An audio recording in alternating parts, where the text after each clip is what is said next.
આ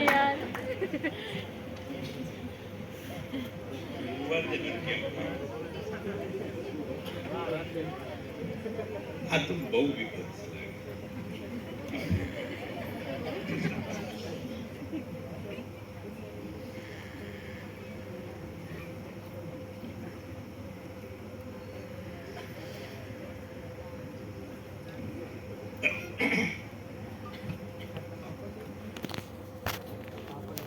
hello everybody, मेरी सहेली संहिता आप सबको हाय कर रही है। Thank you very much. मेरा तो पावर भी यही है, मेरा पॉइंट भी यही है, इसी पर ही मेरा सब कुछ चलता है। यूं समझिए यही बैटरी है जिसके कारण ये मोबाइल चल रहा है। जो भी भाव इसमें है वो यहाँ आते हैं और इसी भाव को आप सब लोगों की तक पहुंचाने की कोशिश करता हूं।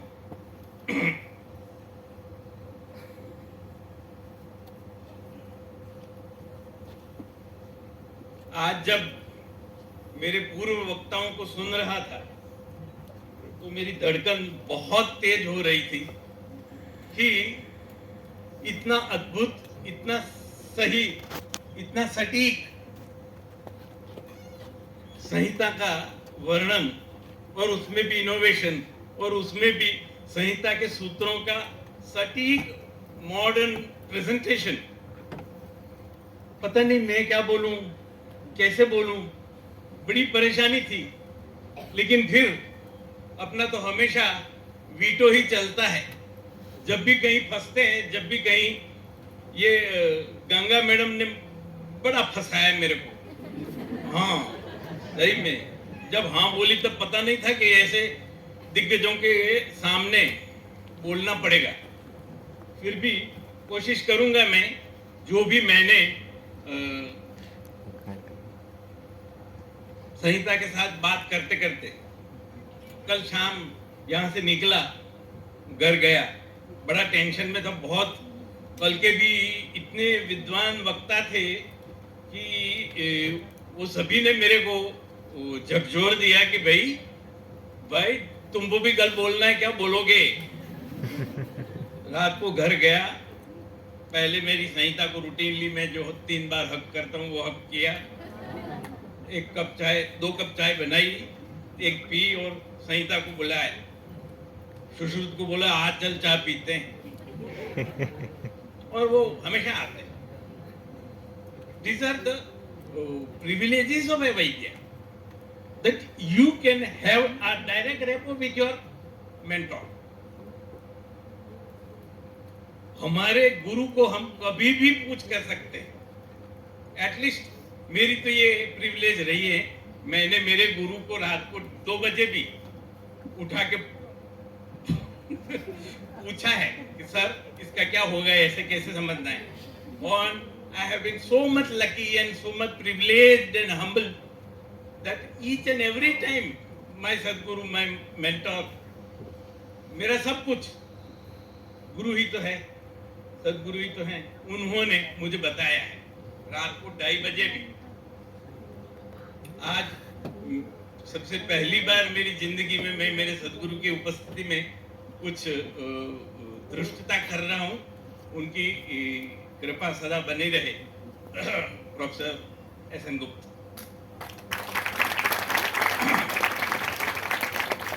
मुझे पता नहीं था कि सर यहाँ बैठने वाले हैं, वरना मैं सुश्रुत को परेशान नहीं करता। लेकिन फिर भी कल रात सुश्रुत के साथ बैठ के बातें करने का, वैसे कई बार बैठते हैं हम तो, संहिता के साथ अपना बड़ा पुराना रेपो है। संहिता के वजह से ही संहिताकारों से मैं जुड़ता हूँ और संहिताकार हमेशा मेरे को परिस्थिति मुश्किल वाली हो तो मदद करते, खुद आके मदद करते। नीलोफर बिल्कुल सही, ऐसे जैसे मेरे बगल में भी नीलोफर बैठी या सामने सदगुरु है प्रसाद सर है, बस उसी तरह से मैं संहिताकार के साथ बात करता हूँ। कल मैंने बताया कि भाई ऐसे ऐसे बड़े बड़े टॉपिक्स छिड़ गए हैं, अब मुझे, मैंने तो कोई टॉपिक दिया नहीं, ना मेरा कोई टॉपिक है, ना कोई पावर है, ना कोई पॉइंट, क्या बोलूं? वो तो अच्छा है, गंगा मैडम को मैंने ऑलरेडी बोल दिया था कि मेरा टॉपिक ही वही होगा। सुश्रुत ने मेरे को बोला, हाँ, क्योंकि अपन कभी कुछ बोलते ही नहीं, जो बोलते हैं मैडम सुश्रुत ही बोलते हैं, उनको सब सौंप दो, क्या लागे मेरा, सब तेरा तेरा। हाँ। तो सुश्रुत ने मैंने सुश्रुत को पूछा, भाई मुझे कुछ आता है इस ऑगस्ट ऑडियंस को बताने के लिए? तो उसने दो चार चीजें निकाल के मेरे को बताई, अरे यार तूने ये किया था वो बता देना, तूने वो किया था वो बता देना। मैं तो बड़ा खुश हो गया, ओहो हो, मेरे को ये सब आता है, ये सब सुश्रुत का ही तो है। फिर मैंने सोचा चलो इसी बातों को आप सब लोगों के साथ बता देता हूँ, शेयर कर देता हूँ। थोड़ी विचित्र जरूर है, इतना साइंटिफिक मेरे भगवान जी ने और हेमंत जी ने बताया है, उतना मजेदार तो पता नहीं होगा कि नहीं होगा, लेकिन फिर भी आप सब लोगों के साथ मेरे जो अनजाने में हो गए हुए सांस्कृतिक एक्सपीरियंसेस है, वही वो भी सदगुरु के कारण ही हुए हैं। सदगुरु ने हमको एक्यूपंक्चर सिखाया था जब हम यूजी में पढ़ रहे थे। जिस इंस्टीट्यूट को आप इतनी बड़ी देख रहे हैं, उस इंस्टीट्यूट को बनाने के लिए जो पुराने इंस्टीट्यूट को तोड़ दिया गया, डिमोलिश कर दिया गया, उस वक्त हमारी एंट्री हुई थी। ऑलमोस्ट उसी वक्त गुप्ता सर की भी एंट्री हुई थी। I am the first batch of students of Dr. Vaidya Gupta sir. So, हम दोनों मजबूर थे। लोग कहते हैं ना कि हमने इस बिल्डिंग की नींव में अपना खून सींचा है। हमारे वक्त में हालत ये थी कि इस इंस्टीट्यूट की नींव रखी खोदी गई थी और जो तोड़ दिया गया था उसमें यूरिनल था, वो भी टूट गया था। तो हमारे लिए कोई और रास्ता ही नहीं था जाने के लिए। तो भले ही कोई कहे हमने इस इंस्टीट्यूट के नींव में अपना खून सींचा है, हम लोग कहेंगे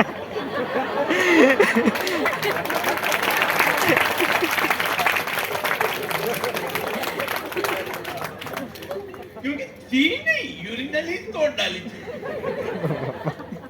ऐसे में मैं ये सब बातें आपको क्यों बता रहा हूं कि ऐसी स्थितियों में हमें हर एक सिस्टम के दो दो पेशेंट्स दिखाए थे गुप्त सर। हर एक सिस्टम, आप मानोगे नहीं, सिजोफ्रेनिया, आगंतुक उन्माद तक के पेशेंट्स को हमने यूजी इंटर्नशिप में सर के गाइडेंस में देखा है। मेरी एक चश्मे की जोड़ और दो पेन उस पेशेंट ने तोड़ डाली थी, आज भी मेरे को याद है। ऐसी विषम परिस्थितियों में भी सदगुरु पावरफुल हो आपके, तो आपको सब सीखना मिल सकता है।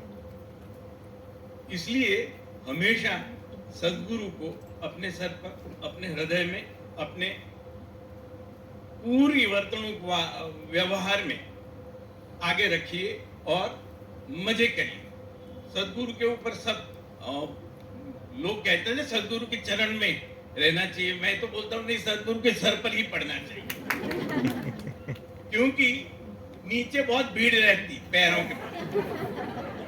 सदगुरु के सर पर पढ़ो, अपने माथे पढ़ो, तो उनको भी परेशानी होती है और उनको आपकी प्रगति के सिवा और कुछ आता नहीं। जैसे संहिता सम्यक हितम प्रतिपाद्यम यस्या संहिता है, उसी तरह सदगुरु को आपकी कल्याण के सिवा और कुछ आता ही नहीं। इसलिए अगर उनके मत्थे पड़ते हो तो सबसे पहला आपका कल्याण जल्दी होता है। मेरा हुआ है। किसी कॉलेज का एक स्टूपिड स्टूडेंट होने के बावजूद आज इतने इंटरनेशनल क्राउड के सामने बोलने का एक मौका मिल रहा है। It is because of the sir and Samita. Now 2-3 things I would like to share with this August audience about some unique techniques of Sushruta for the treatment modalities. मुझे नहीं मालूम था कि हाँ यार इतनी बड़ी चीज मैंने कर डाली है। आज जब आप सब लोगों को सुना, कल सब लोगों को सुना और डर लगा, तब सुश्रुत ने बताया कि तूने ये किया है वो कल बोल देना। पहली बार कैंसर पर काम करते हुए मेरे पास 2-3 पेशेंट्स ऐसे आए थे जो अपची के थे, गंडमाला और अपची के थे। जो पेशेंट ने 3-4 बार ऑपरेट किया था, 2 बार एकेटी एंटीकॉक्स ट्रीटमेंट भी लिया था, फिर भी वो दोबारा रिकरेंट सर्वाइकल लिम्फेडेनोपैथी ऐसा कुछ था।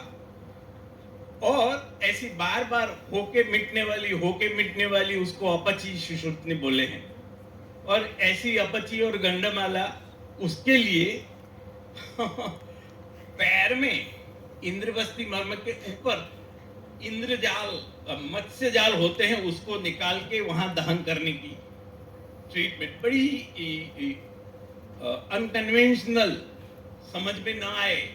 ऐसा कैसे काफ मसल में कॉटरी करो और lymph nodes, cervical lymph nodes का प्रॉब्लम ठीक हो जाए, ऐसा तो कैसे हो सकता है। तो उस वक्त मेरे साथ एक ऑन्को सर्जन थे, उनको मैंने दिखाया कि भाई ये पेश कैसे करेंगे। तो बोले यार ये तो 3-4 बार इधर ऑपरेट हो चुका है, एकेटी भी हो चुकी है, अब कोई ऑपरेबल चांसेस तो नहीं है। मैं बोले उसको ऑपरेबल करा दूं तो बोले आयुर्वेदिक मेडिसिन। मैं बोला नहीं यार, उसमें आपकी सहाय की जरूरत है, सर्जरी करेंगे। तो उसने बोला भाई मैं हेड एंड नेक का ऑन्को सर्जन हूं, इसमें कोई पॉसिबिलिटी नहीं है। मैं बोला हम हेड एंड नेक को छुएंगे ही नहीं, हाँ हम दूसरी जगह पर सर्जरी करेंगे। वो हंसने लगा। मैंने बोला अगर तू रेडी है तो मैं चांस लेता हूं। हमारे दोनों के सदगुरु कॉमन थे, मां अनंतानंद, उनसे जाके मिले। उन्होंने बोले हाँ करो ना, सुश्रुत ने लिखा है तो हो ही सकता होगा। मैंने काफ मसल का एमआरआई करवाया उस पेशेंट। काफ मसल के एमआरआई में अब हमको क्या पता चलेगा एमआरआई में,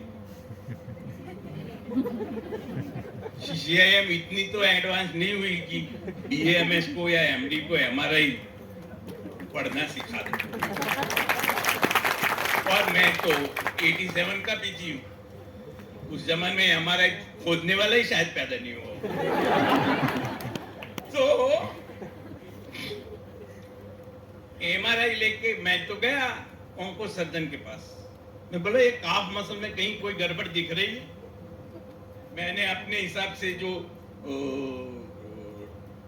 दल्लन मियां ने बताया है कि इतना पैर में ऑफ कोर्स दूरी से नापो और उसको यहाँ नापो, और ये जो आता है वो इंद्रवस्ती है, उसके 4 अंगल पर आपको विद्ध करना या छेदन करके मत्स्य जाल निभानी, मत्स्यांड जाल निभानी उद्धृत्य शस्त्रेण दाह, ऐसा कुछ है श्लोक भी मेरे को, तो मैं तो प्रैक्टिशनर हूँ साहब, धंधा करता हूँ। मैंने तो वो एमआरआई दिखाया, मुझे उस इंद्रबस्ती के ऊपर वाले एरिया में कुछ डॉट्स जैसा दिखा।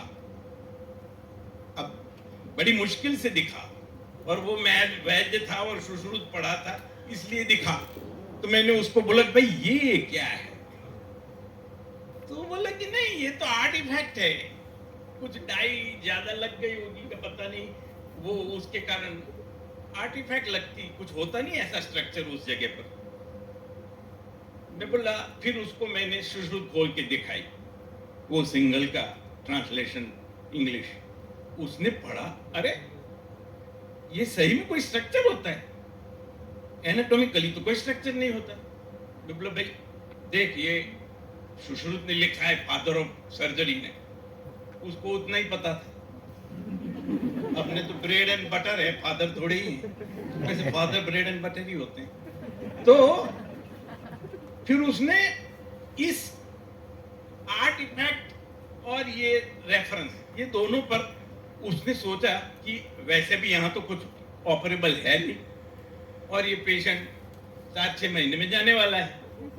कल कोई बड़े साहब बोल रहे थे, अब क्रियायाम ध्रुवो मृत्यु क्रियायाम संशयो भवेत्, लेट अस ट्राई। प्रसाद साहब उसने हाँ बोली, और हमको तो ऑपरेशन थिएटर में ले गया। उसने उधर इंसिशन रख के एक्सपोज किया। He was uttering, "Oh my God, oh my God, oh my God." बोला यार ये क्या गड़बड़ कर दी, मैंने कोई गलती तो नहीं कर दी। तो बोलता है ये हाँ, there are some structures over here। तो उसने मेरे को भी दिखाया। सच बताऊं मुझे कुछ पता तो नहीं चला क्योंकि हमारी तो वो डिसेक्शन किए भी दशकों हो गए थे, और ऐसी काफ मसल में जहां उसको भी कोई स्ट्रक्चर नहीं लग रहा होता, वहां उसको दिखता है, तो अपने को तो कहां दिखना।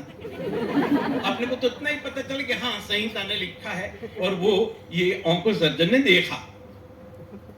तो उसने वो मैंने ऐसे ही बोला, तो उसको निकाल के वहां गैल्वेनो कोटरी करते हैं, तो उसने वो डिसेक्ट कर दिए और वहां गैल्वेनो कोटरी किया।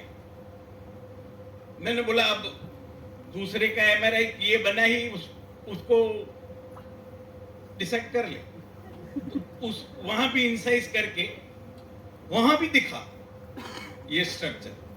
उसको भी समझ में नहीं आया ये स्ट्रक्चर क्या होता है।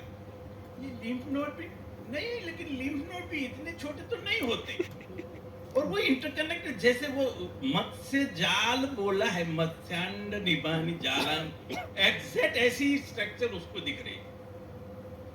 वो चालू सर्जरी मेरे से ये बोला कि तुम कुछ पढ़ रहे थे ना सुश्रुत में, ऐसा ही कुछ दिख रहा है। मैं बोला तेरे को दिख रहा होगा, अपने को दिखता ही नहीं। उसने उधर भी मत्स्य जाल, वो मत्स्यांड निबानी, उसको निकाल के वहां भी कोटरी की। To his and my surprise, हमको तो कुछ भी ठीक हो सरप्राइज ही होता है। अंग्रेज एक दवाई देके रात को सो जाए, सुबह उठे पेशेंट बोले हाँ मेरे को अच्छा हो गया, तो उसको लगा हाँ डाइक्लोफेनिक दिया था तो हो गया ही, उसमें क्या है। हमने अगर कुछ दिया और दूसरे दिन पेशेंट बोलता है कि साहब अच्छा हो गया,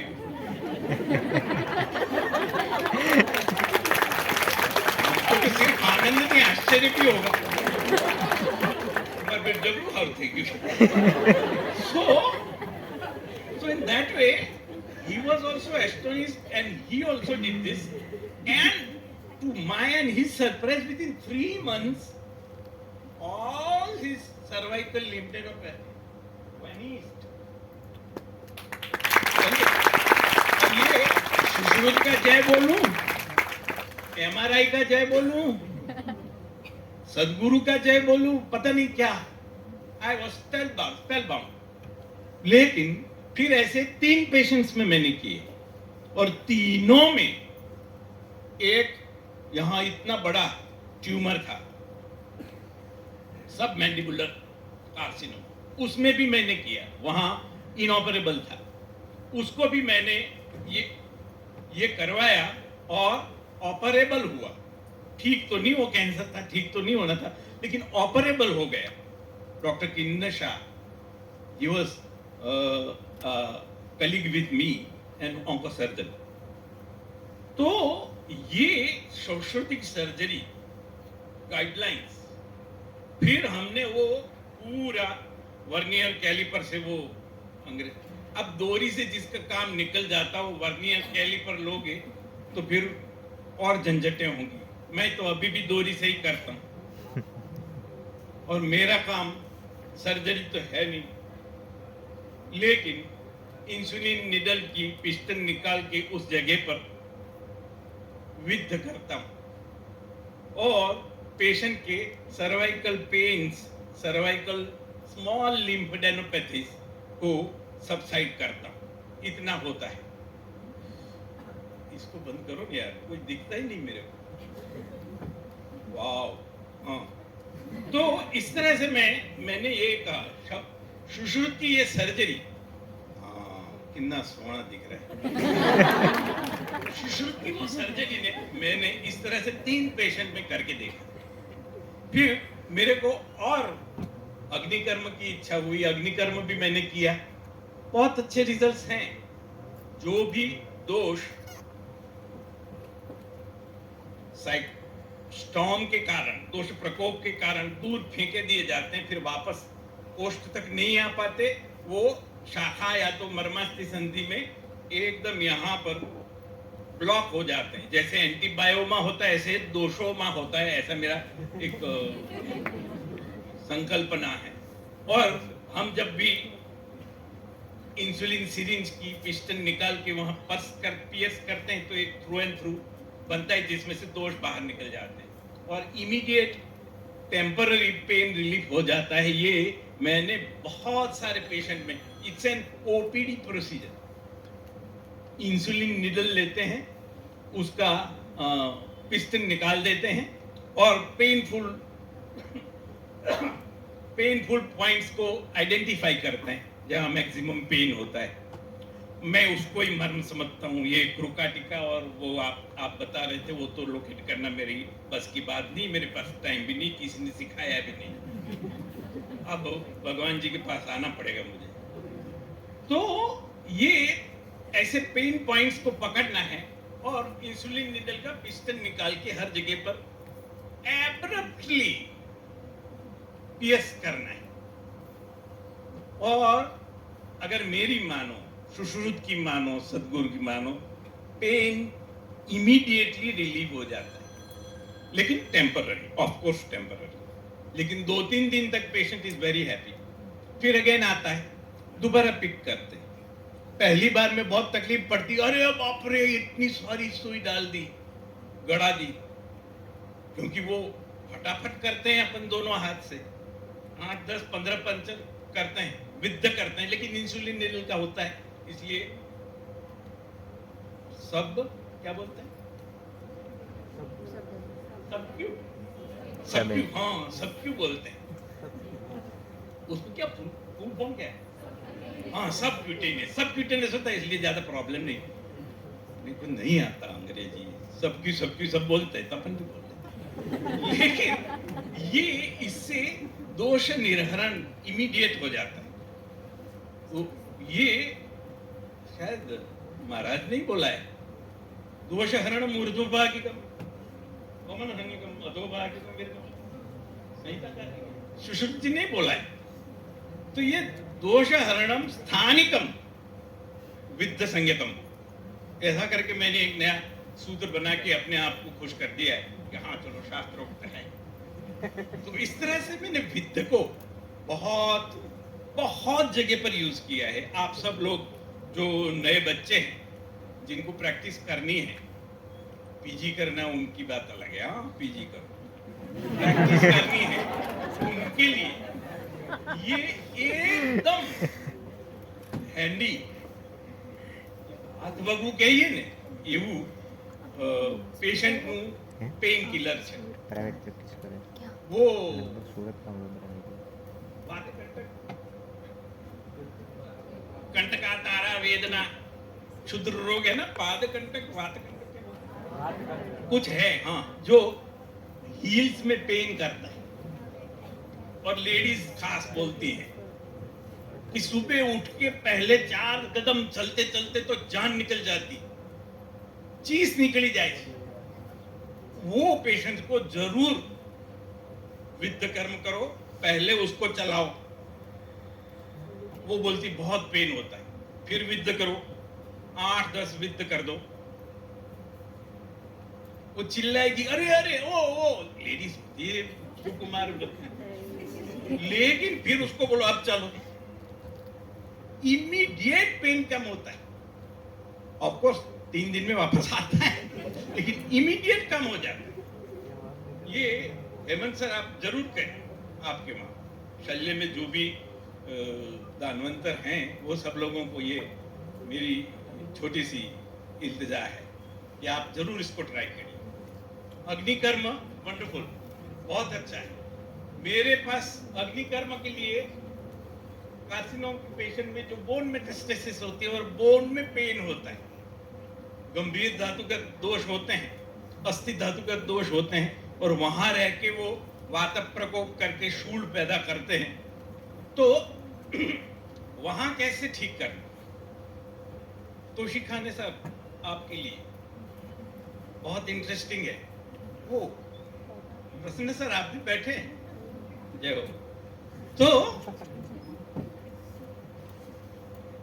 स्पाइनल नीडल होती है, जब स्पाइनल एनेस्थीसिया की जो नीडल होती है काफी लंबी होती है, उसमें स्टिलेट भी होता है। वो स्टिलेट वो नीडल के मुंह से बाहर आता है, इतना लंबा होता है। आप जहां भी बोन में पेन, या तो ओस्टियोलाइटिक लीजन बताता है पैट स्कैन या तो एमआरआई, वहां तक नीडल को पियर्स कर दीजिए, बोन टच होगा तुरंत आपको फील होगा। अब वो स्टिलेट को निकाल के रेड हॉट कर दीजिए और उसको उस स्टिलेट में अंदर टच कराइए बोन को। बोन का पेन पॉइंट है वो अग्निदग्ध, अस्थि दग्ध बोलते हैं। सुश्रुत ने बोला है अस्थि तक दग्ध करने का। हमारे यहाँ अस्थि तक दग्ध करने के लिए शलाका को घुसेड़ दे अस्थि तक, तो वो पूरी एक नाड़ी बना देंगे आप और उसके लिए फिर अलग ट्रीटमेंट करनी पड़ेगी। उसी की जगह में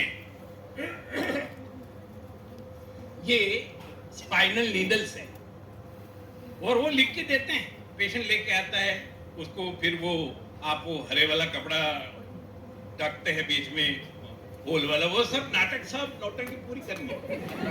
पैसे उसी के देते हैं, पेशेंट के रिलेटिव को बाहर निकालते हैं, फिर लाल बत्ती बाहर लाते हैं, सब ये से नौटंकी है, जरूरी है। उसमें वो सिफर लगते हैं, 200 की जगह वो 2000 होता है, 2000 की जगह वो 20,000, एक एक सिफर चढ़ता जाता है और उससे वैद्य समृद्ध बनता है। संहिताकारी सिखाते हैं, बस नेत्र सोने का हो, चांदी का हो, प्लास्टिक का हो, क्या फर्क पड़ता है। एक पेशेंट को कपड़ा उतार के उल्टा सुलाया, फिर सोने का बस्ती नेत्र रखा या चांदी का रखा या प्लास्टिक का रखा, काम तो जरूर कोई करना है, लेकिन हम बता सकते हैं, देख बता अब क्या कौन सा सोने वाला था या चांदी वाला। वो बोला कि नहीं साहब सोने वाला, तो उसके 3000 अलग से। वो थोड़ा ही यूं करके देखने वाला है कि आपने सोने का रखा है चांदी का। ये सिखाती है संहिता, क्योंकि वो त्रिविध शिष्य बुद्धि के लिए, जो विद्वान हैं, जो एक्सपर्ट्स हैं, वो तो कुछ न कुछ हेमंत तोशिखाने सर की तरह कुछ न कुछ नया इनोवेशन कर ही लेंगे, लेकिन सबकी तोशिखानी थोड़ी चलती है। कुछ मेरे जैसे बुद्धू भी होते हैं, उनको रोजी रोटी कभी त्रिविध शिष्य बुद्धि। और ये सुश्रुत का कमाल है, he is the first person, he is the first acharya to claim कि अगर आप मेरे पास आए तो आयुर्वेद क्या है, प्रशस्य है, धन्य है, स्वर्ग है, कृत्तिकरश्च। अगर सुश्रुत को फॉलो किया, आपकी रोजी रोटी की जिम्मेवारी सुश्रुत की। आप कैसे भी डफर हो, कल हमारे माननीय प्रिंसिपल साहब बोल रहे थे कि हमारे पास डफर ही आते हैं। सर डफर्स होते हैं, बैक बेंचर्स होते हैं, वही अच्छी प्रैक्टिस करते हैं।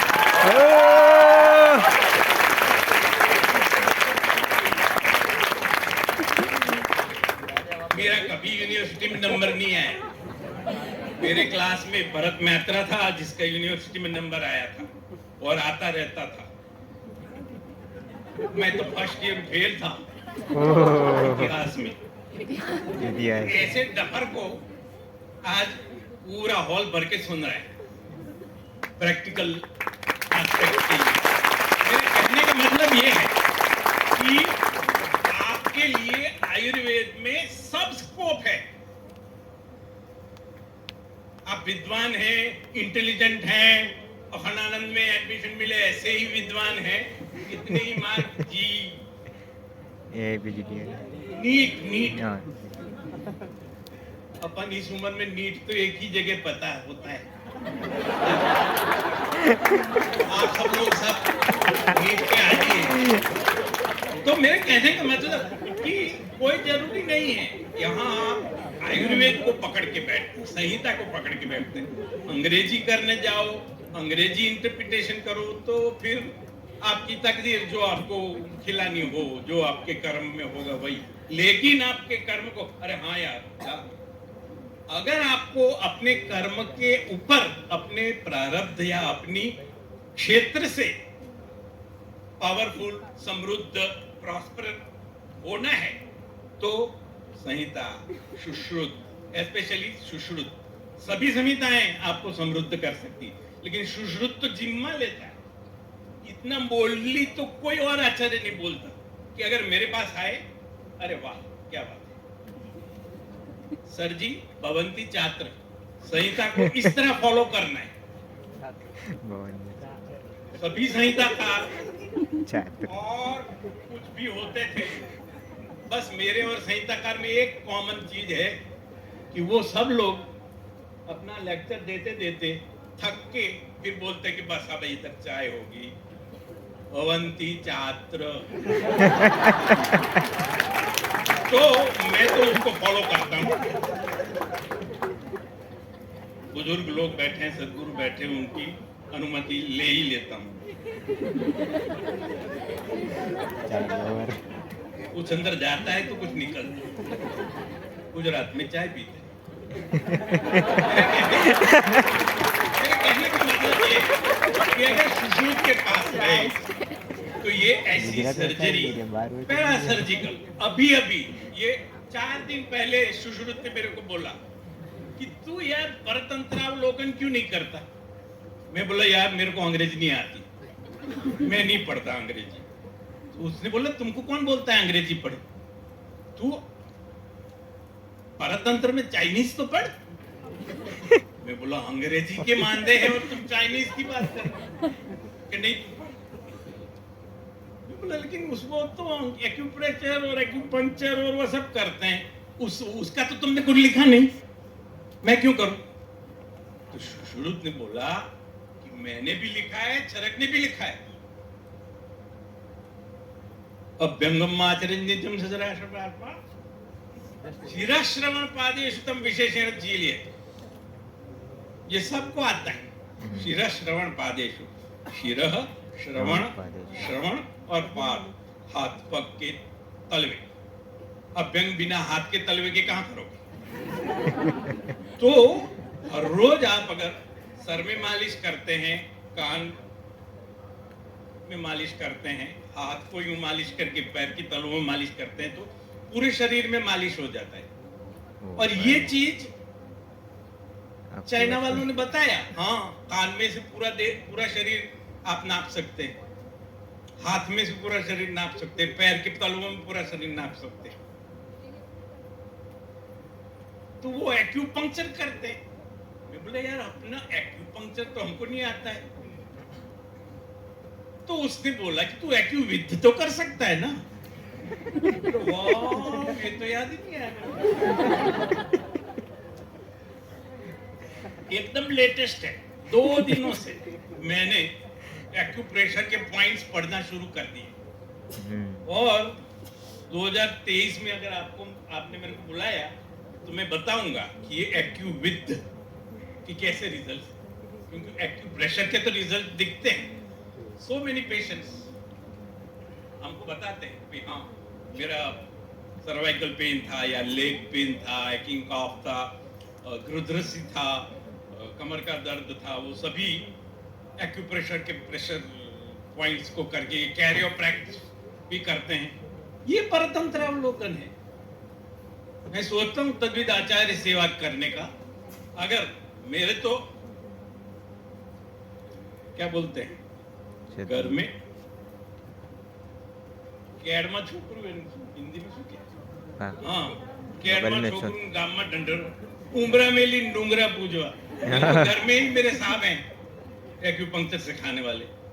मैं उसी जगह पर एक्यूविद्ध करने की सोच रहा हूं। अगली बार बताऊंगा क्या रिजल्ट है, क्योंकि मैं तो एक बार सुश्रुत ने बोला, फिर हमको डरने का नहीं।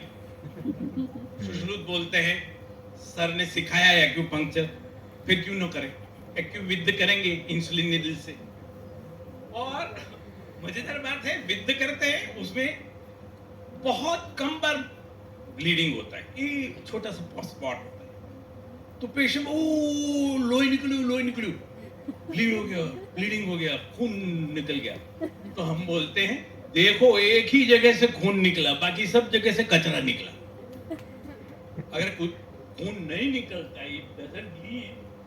तो प्रसाद साहब कह सकते एक बूंद नहीं आई खून की, बस सिर्फ कचरा ही निकला, वायु ही निकल गया, दर्द कम हो गया। और वाकई मैंने तो ये भी ट्राई किया हेमंत सर, इंसुलिन नीडल में पानी भर के फिर पिक किया, तो एक छोटा सा बुलबुला निकलता है सर।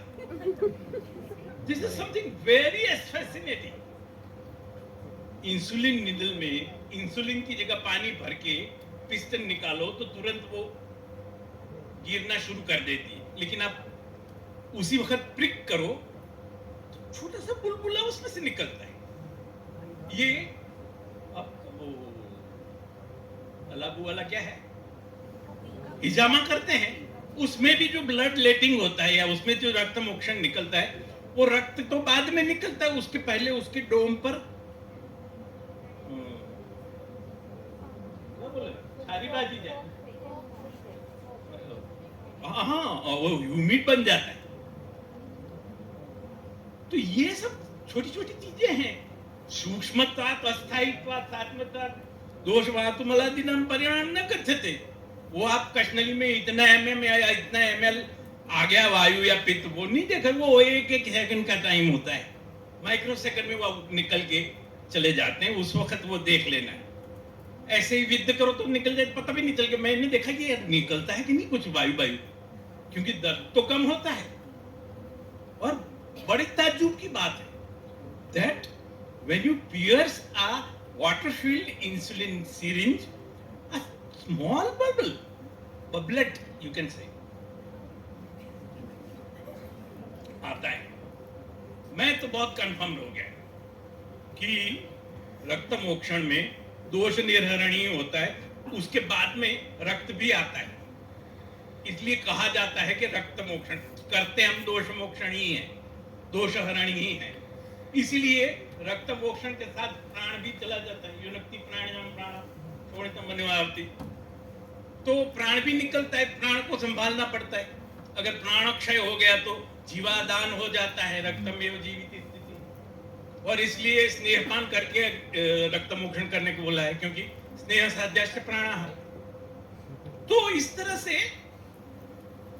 ये विद्या मैंने बहुत अच्छी तरह एक्सप्लोर किया है। मेरे बड़ी बड़ी सर्जरी तो एक दो ऐसी की, ये इंद्रबस्ती वाली, लेकिन ये विद्या को मैंने बहुत एक्सप्लोर किया है। And I strongly propose to all my new friends budding वैद्यस कि आप जरूर ये करिए। उसके लिए पेशेंट के पास जाके सर का अनुमति लेना, साइन कराना, साइन न करे, कितने प्रॉब्लम होते हैं। जर्नल में होते हैं वो, उस तरह से इसमें भी होते हैं।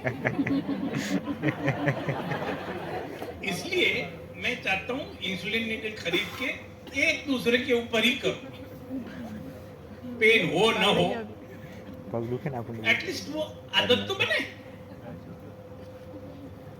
मैं तो ये हमारे भगवान जी को भी बोलना चाहूंगा कि भाई मर्म को लोकेट करके मर्म पर हम विद्ध करेंगे, आघात नहीं, कम से कम विद्ध तो कर सकते हैं। हम चिकित्सा में ऐसा करते हैं, अल्प मात्रा में अगर एला को एलची को देते हैं तो वो हिक्का निग्रहण करती है, और अधिक मात्रा में देते हैं तो वो अमनोपक हो जाती है। इससे उल्टा अधिक मात्रा में आघात करो तो प्राणक्षय होता है, अल्प मात्रा में आघात करो तो प्राण स्टिमुलेट होता है। वात दोष निकाल देते हैं तो वहां प्राण अच्छी तरह से एक्टिवेट होता है, और प्राण ही तो है जो शरीरेंद्र या सत्वात्म संयोग को जोड़ के रखता है। तो वो शरीरेंद्रिय सत्वात्म संयोग मीन्स आयु का अनुबंधन कांस्टेंट होना रहना चाहिए। वो जब लूज पड़ता है, वायरिंग लूज हो जाता है शरीरेंद्रिय सत्वात्म संयोग का, तो हम चिकित्सा से उसको ठीक करते हैं। आप लोग खोल के वायरिंग ठीक करते हैं, होता सब इंजीनियरिंग है। प्लम्बिंग और इलेक्ट्रिशियन का काम करते हैं हम सब लोग, कहते हैं हम सर्जन हैं, शल्यविद है, दानवंतर हैं, तेषां दानवंतराणाम अधिकार। लेकिन ये प्राण का क्षय हम मर्म पर आघात करके, मर्माघात जितना खतरनाक आपने बताया, उसका ही जो जितना खतरनाक होता है वही उतना काम का होता है। तो ये एक तंत्र युक्ति भी है कि जो नहीं बताए उसको आपको समझना चाहिए। पीनो देवदत्त दीवान भुक्ते इति रात्रौ भुक्ते, ऐसा एक उसको कौन सी तंत्र युक्ति बोलते मेरे को नहीं मालूम, लेकिन तो इस तरह से एला का उदाहरण मैंने दिया। उसी तरह से मक्षिका विट, उसका भी उदाहरण है कि मक्षिका विट से हमको उल्टी होती, लेकिन उल्टी बहुत ज्यादा हो रही तो मक्षिका विट का ही उपयोग करना होता है। तो उसी तरह से ये विद्ध को हम एक्यू विद्ध या तो मर्म विद्ध भी करना चाहिए, लेकिन मर्म आइडेंटिफाई नहीं कर पाते हम। 107 है करके दे दीजिए नशा। हम तो चिकित्सा अथर्वण है, इसलिए हमारे पास वो उतनी टेक्निक, उतनी इंसाइट, उतनी वो इनबॉर्न टेंडेंसी नहीं होती। हम वात पित्त कफ को देख के करके ठीक करते हैं, लेकिन आप लोग हैं, शल्यविद हैं, आप लोगों से मैं खास संहिता कहती, सुश्रुत ने कल बोला कि हेमंत को बताना, भगवान जी को बताना कि भाई ये ऐसा करना है हम, है ना।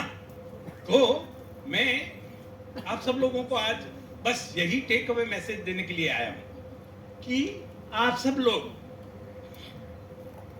खूब तरक्की करो, विद्ध करो, अग्निकर्म करो। ऐसे बोन तक अग्नि दग्ध कर सकते हैं, and safe and sound, and looks also very good, can be reproducible, can be convinced with the other Partantra Acharya, and there are so many other aspects that can be explored with this Agni Karma and Bone Deep Agni Karma, BDA, Bone Deep Agni Karma, BDA technique. So in that way, Sushruta आप सब लोगों को खास मेरे द्वारा बताता है। आप सब लोग भी अगर उसका पारायण करते हैं, मंत्र प्रार्थना करते हैं, तो वो आपके साथ भी बात कर सकते हैं। मेरे साथ तो करता है। कल उसने बोला यार तुम चरक चरक चरक चरक करते हो। सूत्र स्थान में चरक में कितने अध्याय हैं?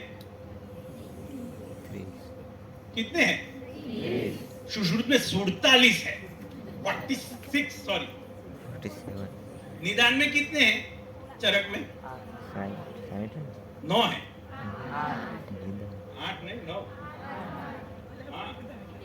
सुश्रुत में कितने हैं? 16-17 है। चिकित्सा में चरक के 30, चरक वस्तु चिकित्सित है 30 ही है। सुश्रुत कल बोला कि मेरे कितने सारे हैं? उत्तर तंत्र तो है ही नहीं, मैंने तो उत्तर तंत्र में 66 लिख डाले,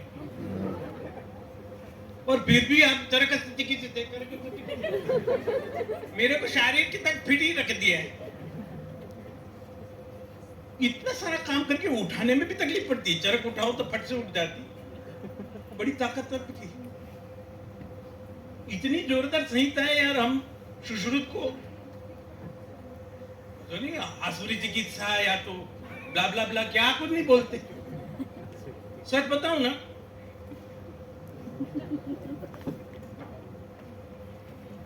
मुझे पसंद मोहम्मद रफी ज्यादा है, लेकिन सबसे प्यारा गीत मेरा किशोर कुमार का है, पल पल दिल के पास तुम रहती।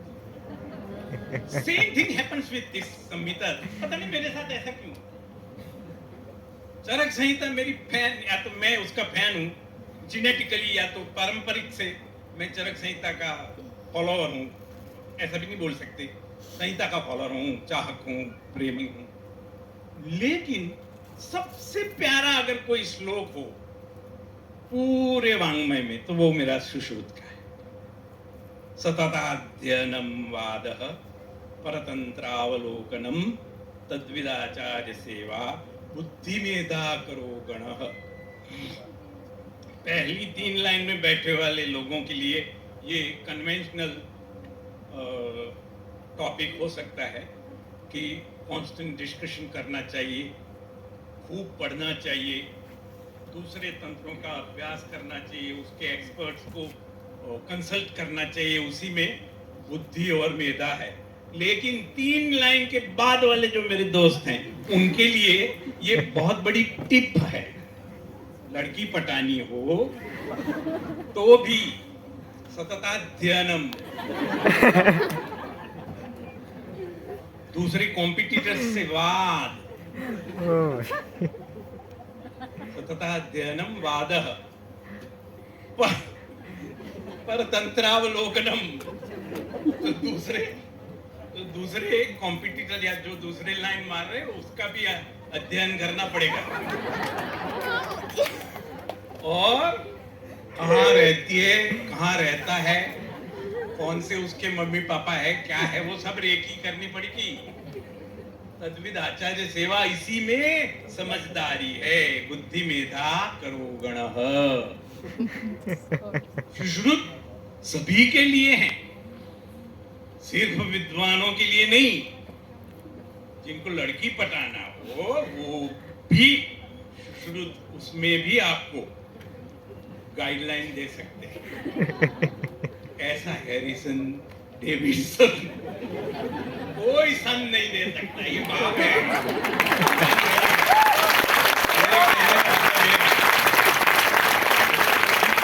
सुश्रुत हमेशा मुझे बोलता है, रिश्ते में तो हम तुम्हारे आप लगते नाम है सुश्रुत। आप सब लोगों ने इतना प्रेम से मेरे को सुना बिना कोई पावर पॉइंट के। आप सब लोगों का बहुत बहुत धन्यवाद। सुश्रुत आप सब के लिए बधाई होता है। और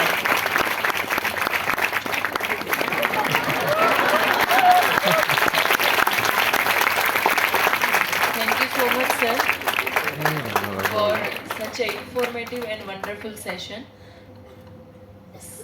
Sir, please be on stage. I would like to request Professor Dr. Upendra Jala, sir, to felicitate sir with shawl and memento.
Now I would like to request